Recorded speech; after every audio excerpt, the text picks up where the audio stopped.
뇌물수수 혐의, 그다음에 불법 대북 송금 혐의 등으로 기소가 돼서 1심에서 중형을 선고받았던 이화영 전 평화도 경기부지사가 어제 자신의 SNS에 글을 올렸습니다. 아마 감옥에 지금 수감 중인데도 이렇게 SNS에 글을 올릴 수 있나 봅니다. 아마 누군가 대신 부탁을 해서 했는지는 모르겠습니다만은 어쨌든지 간에요. 그 글에서 눈길을 끄는 게 이화영 씨가 자신이 한때 정치적 보수로 모셨던 노무현 전 대통령이 처했던 상황, 그걸 자신과 거의 비슷한 것처럼 이렇게 또 묘사를 한 겁니다.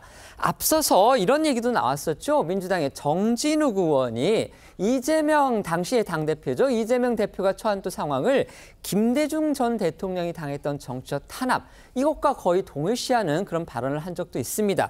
그런데 이거 뭐 굳이 트집을 잡는 일인지는 모르겠지만 이화영 전 부지사도 그렇고 이재명 전 대표도 그렇고 지금 재판에 회유된 사유가 모두 개인적인 어떤 비리 의혹이라든지, 물론 당사자들은 부인하고 있지만요.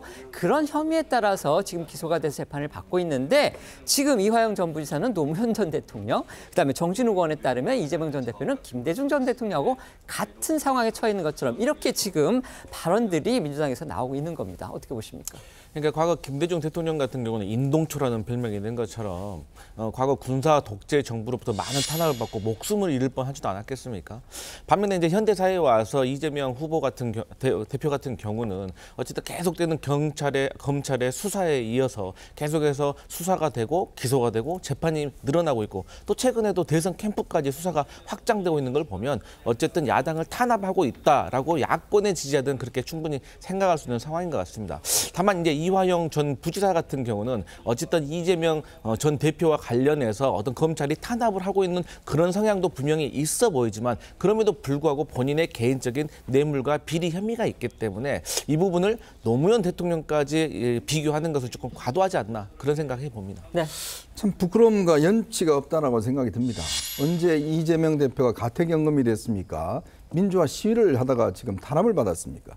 지금 자신과 관련된 여러 가지 부패 혐의 때문에 수사를 받는 것을 마치 김대중 전 대통령께서 이제 민주화 투쟁했던 것을 마치 자기가 한 것처럼 이렇게 이야기를 하는 것인데, 아마 많은 그 DJ를 존경하는 분들에게 굉장히 아마 저는 모욕적인 일이라고 생각이 듭니다.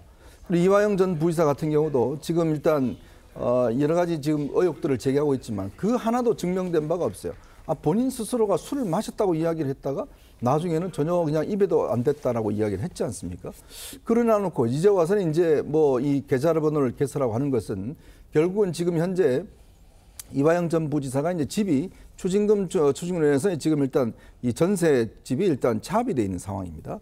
또 변호사비도 많이 부족하다고 그래요. 아마 그런 것 때문에 하는 게 아닌가. 참 예전에 보면 조국 전 장관의 부인 정경심 씨 같은 경우도 뭐 구속되어 있으면서 한 2억 5천만 원인가요? 뭐 그 정도 일단 이 영치금을 받았다는 거 아니겠습니까?